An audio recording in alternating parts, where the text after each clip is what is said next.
La leçon qu'on va expliquer aujourd'hui, ça concerne le nom. Le nom. Les objectifs sont les suivants. Savoir identifier un nom, savoir différencier un nom commun et un nom propre. On commence. On observe d'abord les images que vous propose. C'est un homme. Un homme. Très bien. C'est une dame. Donc là, le nom d'une personne. Un homme, une femme ou bien une dame. C'est un chien. Chien. Donc c'est le nom d'un animal. Animal. D'accord? Un chien. Là, on a une quoi? Table. C'est une table. Donc c'est un objet. Un objet. Donc le nom est un mot qui sert à désigner une personne, un animal, un objet et d'autres choses. Lorsque je parle de la peur, regardez, il a peur. Le sentiment, c'est la peur. Donc, c'est un nom. La peur. Elle est comment? Heureuse. C'est la joie. La joie. La joie, c'est un nom d'un sentiment. La joie. Est-ce que c'est bien compris? On répète. Un nom est un mot qui sert à désigner une personne, un animal, un objet. Et quand vous remarquez, il commence toujours par un petit mot qu'on appelle le déterminant. Une fille, la fille. Donc le petit mot qui accompagne le nom, on l'appelle un déterminant. C'est bon? On continue.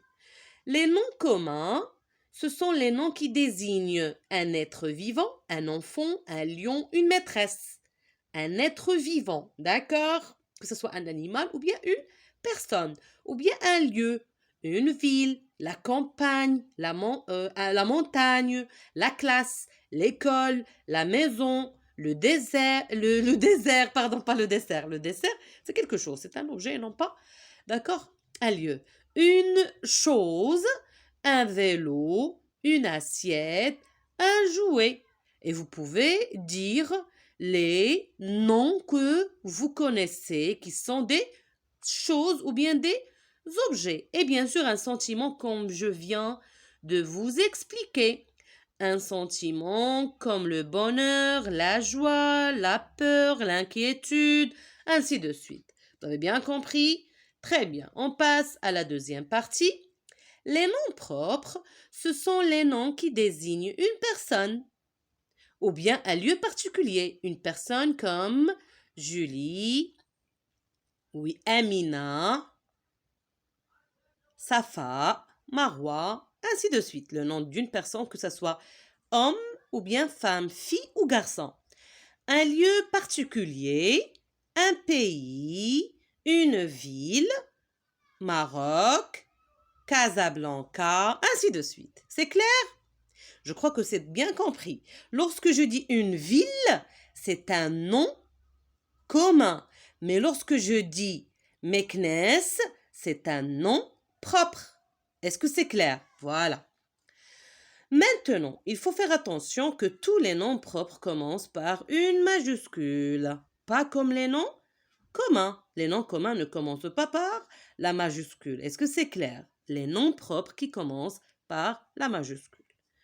Voilà. On va faire quelques exercices pour mieux comprendre et mieux assimiler la notion d'aujourd'hui. Écris les noms qui manquent sur les étiquettes. L'image 1, c'est quoi? C'est une? Oui, réfléchissez un peu. C'est une? Voilà, très bien, c'est une fleur. Et le monsieur là, c'est un petit moment de réflexion, vous le connaissez très bien. un médecin. Et on n'oublie pas toujours, on a un petit mot qui accompagne le nom et comment on l'appelle?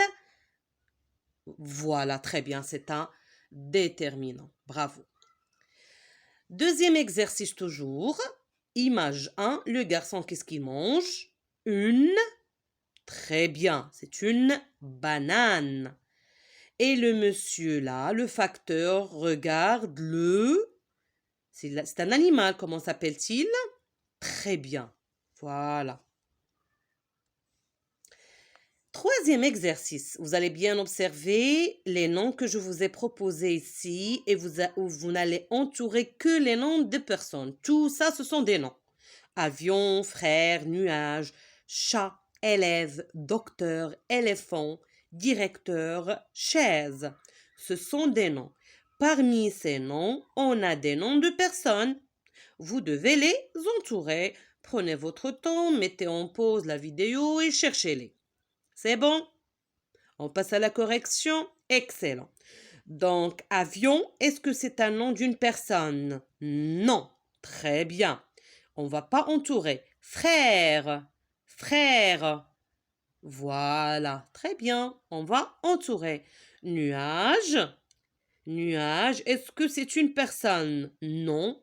Chat, non plus. C'est un animal. On va pas entourer. Élève, of course. In English, yes. Donc, élève, on va entourer.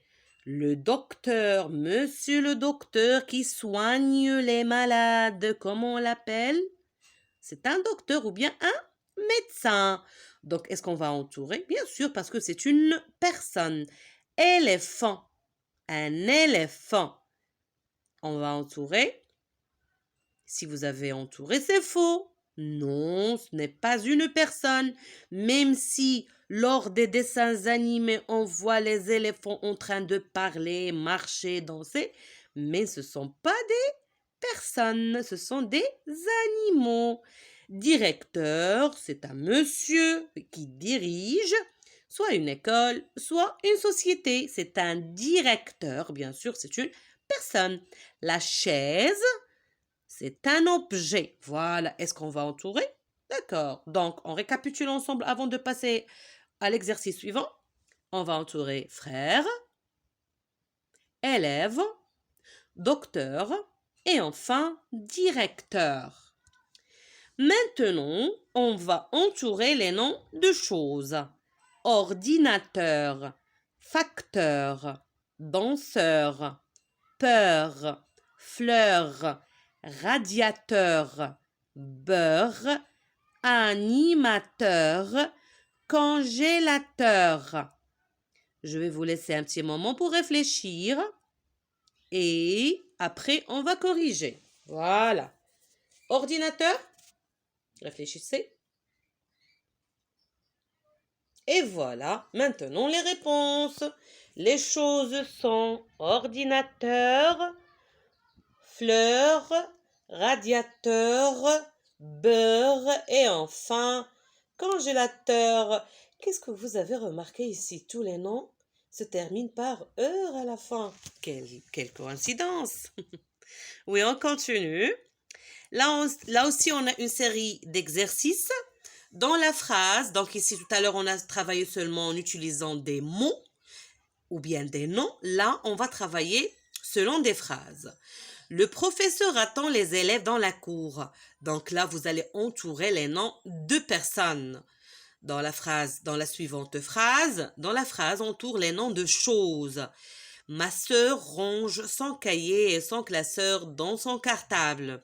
Troisième exercice, tout entoure tous les noms de personnes, de choses et d'animaux. D'accord. Donc là, prenez votre temps, réfléchissez très bien et puis effectuez et ensemble, on va faire la correction. Voilà. Entoure les noms de personnes. Première phrase, le professeur. Professeur ou bien maître. L'enseignant. D'accord? Le maître ou bien l'enseignant. Ça, c'est une quoi? Oui. Voilà. On va entourer ou non? Excellent. Attends. Bien sûr, c'est le verbe, on va pas toucher. Les élèves, ce sont des personnes. Vous êtes des élèves, donc vous êtes des personnes et non pas des objets, oui ou non? Très bien. On va entourer élèves. Élèves. Dans la cour, cour, c'est un lieu, ce n'est pas une personne. Est-ce qu'on va toucher à cour? Non. Donc, c'est un mot invariable qu'on ne va pas toucher. C'est pas un nom, c'est pas un verbe. D'accord? La phrase suivante. Ma sœur range son cahier et son classeur dans son cartable. Sœur, on entoure, non. Range, bien sûr que non, parce que c'est un verbe. Cahier, bien sûr, on va entourer. Classeur, on va entourer. Et cartable aussi, on va entourer. C'est bon? Pour le troisième exercice, là, on va faire l'ensemble. Ça veut dire on va entourer tous les noms. Lorsque la maîtresse vous donne entoure les noms, ça veut dire tu vas entourer les noms de personnes, de choses, d'animaux, de sentiments, de lieux. D'accord? Est-ce que c'est clair? Le directeur ouvre l'école à 8 heures. Ah, pardon, à 8 heures, c'est ça. Le directeur ouvre l'école à 8 heures. Ma sœur prépare la pâtée du chien. Donc, on fait attention parce que tout à l'heure, qu'est-ce qu'on a dit? Que le nom est accompagné d'un quoi? Un petit mot qu'on appelle déterminant, mais parfois pas forcément. C'est pour cela qu'on doit faire attention. Le directeur. Qu'est-ce qu'on va entourer ici? Directeur, c'est un nom de personne. École, on va entourer parce que c'est le nom d'un lieu. D'accord? Heure, bien sûr, on va entourer. Sœur, on va entourer. Pâté, on va entourer. Chien, on va entourer. Sauf que, remarquez, 8 heures, heure et chien, on ne voit pas bien clairement le déterminant dont vous avez l'habitude de croiser. Le, la, une, un, mon, ton, ma, ta, ça, ainsi de suite. 8 heures, 8, c'est un déterminant. Lorsque je dis une heure, une, c'est un déterminant. Là aussi, 8, c'est un déterminant. Du chien, normalement ici on doit dire, on va écrire de le chien. Parce que si on a la chienne, qu'est-ce qu'on va dire? Ma sœur prépare la pâtée de la chienne. Mais de plus le, vous n'allez jamais rencontrer cette expression dans la langue française. De plus le, ça n'existe pas. Donc on prend deux et on va là faire fusionner, entrer dans le pour nous donner du. Du égale 2 plus le. C'est clair? Très bien. Donc je crois que vous avez bien compris. On passe à cet exercice-là. Complète les phrases avec les noms de la liste. Les sortent de à midi. Donc on a table, élève, facteur, école, ordinateur. Lise, c'est une fille, essuie là après le repas. Qu'est-ce qu'elle va essuyer? Lorsqu'on mange, qu'est-ce qu'on doit essuyer après? Le distribue le courrier le matin. Je branche et l'apostrophe. Donc, puisqu'on a et l'apostrophe, on doit bien faire attention. La première phrase, il y a et l'apostrophe. La dernière phrase, il y a et l'apostrophe. Donc, on doit ajouter les noms qui commencent par des voyelles. Bravo! Je branche et l'apostrophe dès que je rentre à la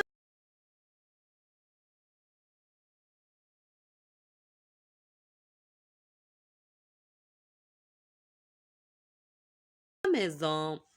Complète les phrases avec les noms de la liste. Le miaule, le aboie, la hennie, le rugit, la meugle, le belle. Ce sont le aboie, la hennie, le rugit, la meugle, le belle. Ce sont quoi? Ce sont les sons des animaux.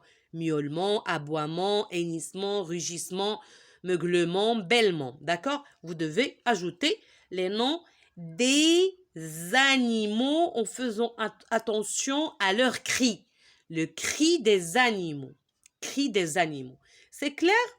Donc, bien sûr, après un moment de réflexion, on va répondre. Et si cet exercice-là vous pose une petite difficulté, vous pouvez passer chercher ou bien demander à maman ou bien à papa de vous aider. Qui miaule? La question qu'on pose ici, qui miaule? Est-ce que c'est la vache? Non. Est-ce que c'est le lion? Non. C'est le... Très bien, c'est le chien. Non, c'est le chat, bien sûr. Qui aboie? Bien sûr, là, c'est le chien. Hennit, c'est le cheval. Le cheval qui hennit. Tout à l'heure, j'ai dit là, mais je m'excuse. Le cheval hennit. Et qui rugit? C'est le lion qui rugit. La meugle, c'est la vache. Et qui belle? C'est le mouton. D'accord, voilà. Un nouveau exercice avant le dernier. Classe les noms en 2 colonnes. On a Zorro, sanglier, hibou, France, crabe, araignée, Thomas, Paris, vache, Amélie, chat, renard. Vous allez classer ces mots dans le tableau suivant, qui est découpé en 2 colonnes. Première colonne dans laquelle vous allez ajouter les noms propres et les noms des animaux. D'accord? Les noms propres et les noms des animaux. Donc, si vous avez remarqué dans cette liste-là, il y a beaucoup de noms d'animaux. D'accord?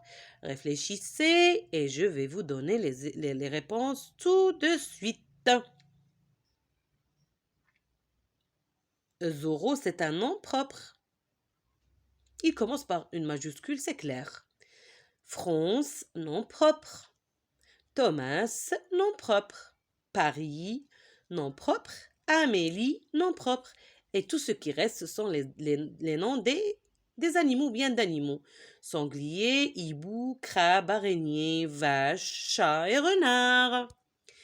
Le dernier exercice classe les noms en 2 colonnes. On a les noms propres de pays et les noms propres de personnes.